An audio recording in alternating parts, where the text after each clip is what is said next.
আল্লাহর অন্যতম গুণ হলো দয়া, মায়া, ক্ষমা ও উদারতা, যা নবী রসুলগণের বিশেষ বৈশিষ্ট্য।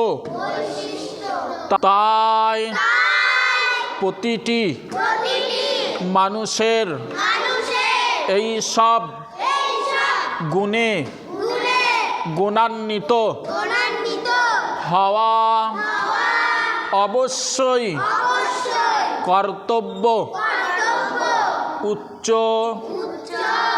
উচ্চ স্তরের উদারতা হলো তোমরা লোকদের ব্যাপারে ইনসাফ করবে এবং অন্যদের হতে